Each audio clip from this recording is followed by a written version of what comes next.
నమస్తే. ఇన్నాళ్ళు నన్ను సపోర్ట్ చేస్తూ, ఎంకరేజ్ చేస్తూ మీ ప్రేమని నాకు అందిస్తున్న ప్రతి ఒక్కరికి కృతజ్ఞతలు. అలాగే ఈ వీడియో కూడా ఖచ్చితంగా మీకు ఉపయోగపడుతుంది. లైక్, షేర్ అండ్ సబ్స్క్రైబ్ చేసి మీ సపోర్ట్‌ని నాకు అందించండి. అలాగే ఈ వీడియో పట్ల మీకున్న అభిప్రాయాన్ని కామెంట్ సెక్షన్‌లో కామెంట్ చేసి తెలియజేయండి. ఇప్పుడు వీడియోని చూద్దాం. నమస్తే, వెల్కమ్ టు అవర్ ఛానల్. నేను పద్మిని. ప్రస్తుతం మనతో పాటు ఆస్ట్రాలజర్, న్యూమరాలజిస్ట్, హస్త సాముద్రిక నిపుణులు, దుర్గా ఉపాసకురాలు శ్రీమతి పద్మశ్రీ గారు మనతో పాటు ఉన్నారు. మాట్లాడదాం. నమస్తే పద్మశ్రీ గారు. నమస్తే అమ్మా. ఆర్థిక సమస్యలతో ఉక్కిరిబిక్కిరవుతున్నటువంటి వాళ్ళు చాలా మంది ఉండటం అనేది శోచనీయం. ఎన్ని చెప్తున్నా ఈ రేషియో మాత్రం అలానే కంటిన్యూ అవుతుంది. చెప్తూ ఉన్నారు, మన ఛానల్లోనే రెమెడీస్ చేసుకున్నామండి, తగ్గాయి, మాకు సమస్యలు తగ్గాయి, ఆర్థికంగా కొంత పుంజుకున్నామని చెప్తున్నారు. మళ్ళీ ఇంకొకళ్ళు లేదండి ఆర్థికంగా ఇబ్బందులు, బాధ అనిపిస్తుంది. చెప్పేదే వాళ్ళ కోసం, వాళ్ళకి ఉపయోగపడాలి, ఎంతో కొంత మేలు జరగాలి అని చెప్పి. మరి మీ దగ్గర ఏదైనా మంచి రెమెడీ ఉందా ఈ ఆర్థిక పరమైనటువంటి ఇబ్బందుల నుంచి బయటపడడానికి? తప్పకుండా చాలా చక్కని ప్రశ్న అడిగారు. నిజంగా పాపం నా దగ్గరకు వచ్చే వాళ్ళలో కూడా ఎక్కువ శాతం కూడా ఆర్థిక సమస్యలే. పాపం వాళ్ళకి అంటే ఆర్థిక సమస్యలు అంటే ఇక్కడ రెండు రకాలుగా చెప్పవచ్చు.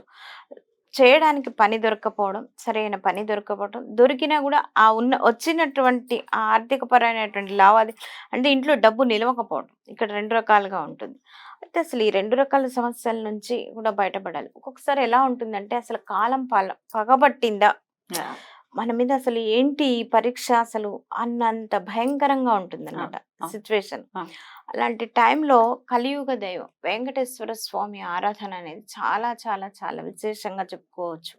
అయితే వెంకటేశ్వర స్వామికి ఏంటంటే లక్ష్మీపతి, అయితే ధన ఆకర్షణ కలగాలి అంటే ఖచ్చితంగా వెంకటేశ్వర స్వామి ఆరాధన, అంటే ఇంకొక రూపంగా విష్ణుమూర్తి రూపంగా కూడా చెప్పుకుంటాం కాబట్టి ఆ వెంకటేశ్వర స్వామి పూజ అనేది శనివారాల పూజ అనేది సప్త శనివారాలు చెప్తున్నారా? అంతే అంతే.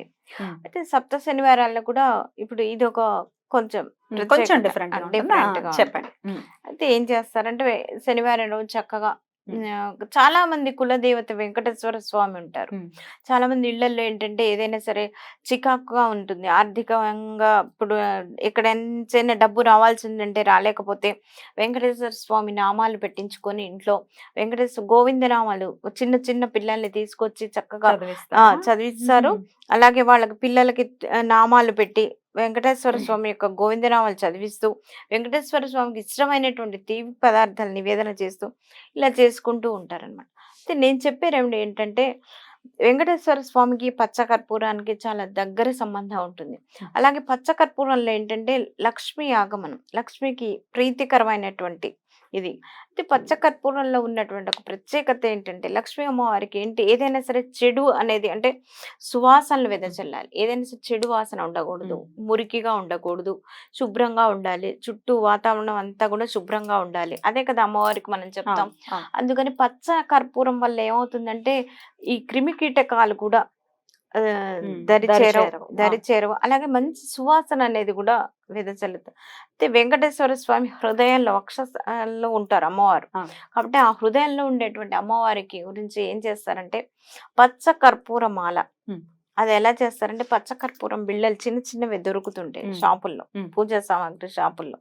అవి ఏంటంటే 58 సంఖ్యగా వచ్చేలాగా చక్కగా ఏం చేస్తారంటే ఎర్రని బట్టలో ఆ చిన్న చిన్నవి కూడా ఇట్లా దండలాగా ఎర్రని బట్టలు చిన్న చిన్నగా ఇలా మూట కట్టి దాన్ని నూడులు వేసేసి చక్కగా మాలలాగా చేసేసి వెంకటేశ్వర స్వామికి శనివారం చాలా ఇష్టమైన రోజు కాబట్టి ఏం చేస్తారు, శనివారం శనిహోర ఉంటుంది. అంటే ప్రతిరోజు కూడా ఇప్పుడు శుక్రవారం అనుకోండి, ఉదయం 6 నుంచి 7 వరకు శుక్రహోర ఉంటుంది. అలాగే శనివారం రోజు ఉదయం 6 నుంచి 7 వరకు శనిహోర ఉంటుంది. ఆ హోరా సమయంలో ఆ వెంకటేశ్వర స్వామి పూజించడం అనేది చాలా చాలా విశేషమైనటువంటి ఇది రెమెడీగా చెప్పుకోవచ్చు.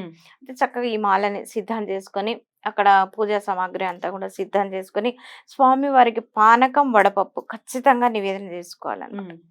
ఈ మనం ఎన్ని నైవేద్యాలు పెట్టినా కూడా పానకం వడపప్పు చాలా విశేషంగా చెప్పుకోవచ్చు. పానకం వడపప్పు అలాగే టెంకాయ చేసుకొని ఇంకా తర్వాత మీ ఇష్టం, చక్కెర పొంగల్ చేసుకుంటారా, ఏదైనా సరే ఇంకా అదే మీ ఇష్టం.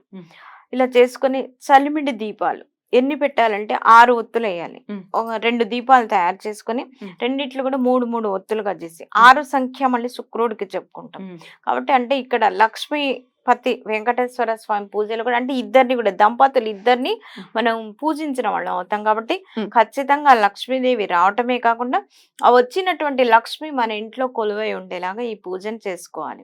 చక్కగా ఇలా ఏం చేస్తారు 7 శనివారాలు. మళ్ళీ ఆ పచ్చ కర్పూరం ఏం చేయాలనే డౌట్ వస్తుంది. దాన్ని మారుస్తూ ఉండాలి. ఎవ్రీ వీక్ మార్చాలి. దాన్ని అలాగా ఒక బాక్స్ లో ఉంచేసి ఏదైనా సరే అంటే 7 వారాలు అయిపోయిన తర్వాత చక్కగా మీకు శక్తి అనుసారంగా ఆఖరి వారం మీరు ఎంత ఆర్భాటంగా చేసుకోగలరా. మళ్ళీ శక్తికి మించి ఏ భగవంతుడికి కూడా ఆరాధన చెయ్యొద్దు. ఇప్పుడు అదే ఉంటుంది, శాస్త్రం కూడా అదే చెప్తుంది. కలిగిన వాడు కలిగినట్టే చెయ్యాలి, కలగలేని వాడు ఎంత ఉన్నదో అంతవరకే చేయాలి. అలా ఉంటేనే భగవంతుడు తృప్తి చెందుతాడు. అంతేగాని లేకపోయినా సరే అప్పు తీసుకొచ్చి భగవంతుడి పూజ చేస్తే భగవంతుడు కలిసి రాదు కూడా, ఒప్పుకోడు కూడా, భగవంతుడికి ఇష్టం ఉండదు కూడా. అక్కడ భగవంతుడు ఏం కోరుకుంటాడు, భక్తి ప్రధానం. నీ మనసు అక్కడ నిలిపేవా లేదా అనేది చూస్తాడు భగవంతుడు. కాబట్టి చక్కగా 7 శనివారాలు ఇలాగ చేసుకొని ఒక్కొక్క శనివారం కూడా ఆ పచ్చ కర్పూరం బిళ్ళలు మార్చు చక్కగా ఒక డబ్బాలో దాన్ని భద్రపరిచి 7వ శనివారం అయిపోయిన తర్వాత ఏదైనా సరే వెంకటేశ్వర స్వామి ఆలయానికి కానీ లేదా విష్ణుమూర్తి అంటే రాముల వార కృష్ణుడ ఏదైనా సరే ఆలయాలకు వెళ్ళి చక్కగా ఆ గుళ్ళో ఇచ్చారనుకోండి హారతికి వినియోగించుకుంటారు వాళ్ళు. చక్కగా దీని వల్ల చాలా అద్భుతమైనటువంటి రెమెడీగా నేను చెప్పింది వాళ్ళు చేసుకొని చాలా మంది నాకు మళ్ళీ ఫోన్లు చేసి చెప్పడం జరిగింది. మీరు చెప్పినటువంటి ఈ రెమెడీ మాకు బాగా పనిచేసిందమ్మా, చాలా అద్భుతంగా ఉంది. శనివారం స్వామిని కొలవటం అనేది నిజంగా అది చాలా చాలా అదృష్టం. అసలు ఇష్టం అంట. అమ్మవారికి లక్ష్మీ అమ్మవారి ఒక్కరిని పూజ చేస్తే ఆవిడ ప్రసన్నురాలు అవ్వరు. ఎప్పుడైతే ఆవిడ లక్ష్మీ పతిని మనం పూజ చేస్తామో అప్పుడే ఆమెకు మనల్ని అనుగ్రహించడానికి. అంతే కదా, మన హస్బెండ్ కి గౌరవిస్తే మనం సంతోషపడతాం. అలాగే దేవతలు కూడా.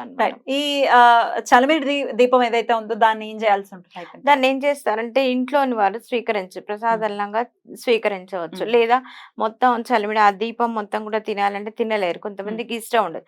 దాన్ని ఏం చేస్తారంటే చక్కగా ఆ ఒత్తులు అంటే వేసినటువంటి ఆ ఒత్తుల్ని తీసేసి ఎక్కడైనా సరే అంటే పువ్వులు అవన్నీ నిర్మాల్యం పడేసేటువంటి ప్రదేశాల్లో పడేయచ్చు.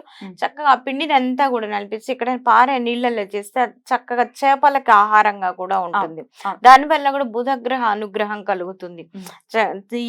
ఏమంటారు పిండి గోధుమ పిండి పాలు చక్కెరతోని చేస్తాం కాబట్టి దాంతో బియ్యం పిండితో చేస్తారు. ఈ శనివారాలు ఏంటంటే గోధుమ పిండితో చేయాలి. ఎందుకంటే బుధుడు యొక్క అనుగ్రహం వల్లనే ఈ ఇప్పుడు వెంకటేశ్వర స్వామి అంటే ఒక రకంగా విష్ణుమూర్తి, బుధుడికి అధిపతి విష్ణువు కాబట్టి ఇలాగ చేయాలన్నమాట. గోధుమ పిండితో చేసినట్టయితే మన నీళ్ళల్లో పారే నీళ్ళల్లో కనుక వేశారనుకోండి చక్కగా ఏమవుతుందంటే ఆ జీవరాశులకు ఆహారం ఖచ్చితంగా బయటపడతారు.